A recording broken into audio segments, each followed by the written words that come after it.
the professor who taught his replacement without knowing. He arrived in Florence with the kind of confidence earned through decades: polished shoes clicking against marble floors, lecture notes crisp, and a reputation that preceded him like a shadow. Professor Andretti was the visiting star, the man flown in to elevate the department, as the dean loved to phrase it. He thought the students were here to learn from him.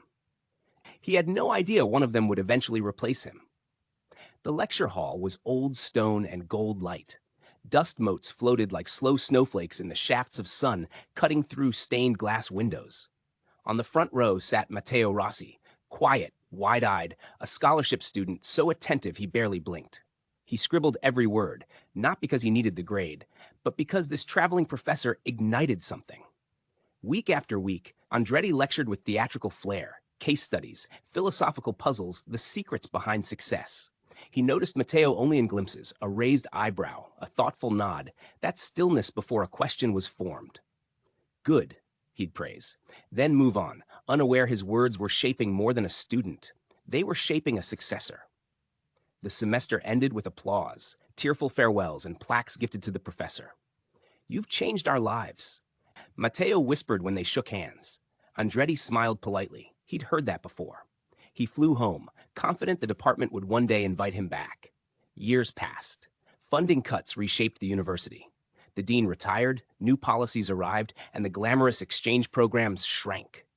Andretti's contract was not renewed. The letter felt like a betrayal, cold ink telling him his post was no longer needed. He returned to Florence one last time, just to walk the halls where he'd once been celebrated. Instead of his name on the door, he found another: Professor Matteo Rossi. The irony was sharp, almost cruel. He stood in the back of the lecture hall as Matteo taught, voice calm, gestures familiar, pacing the floor in Andretti's old rhythm. Students leaned forward, hungry for knowledge. Matteo told them, "A great professor once taught me this," and used Andretti's own line. Shock gave way to something softer. Andretti listened and realized this wasn't theft. It was legacy. His teachings had lived beyond him, passed on through the student who absorbed them like oxygen. After class, Matteo spotted him and rushed over, eyes bright. "Professor, you came back." Andretti saw gratitude, not triumph, humility, not conquest. The replacement wasn't an enemy, he was a continuation. A warm hand on Matteo's shoulder, Andretti said, "Teach well." Because sometimes the greatest mark you leave isn't a title. It's the successor you never knew you trained.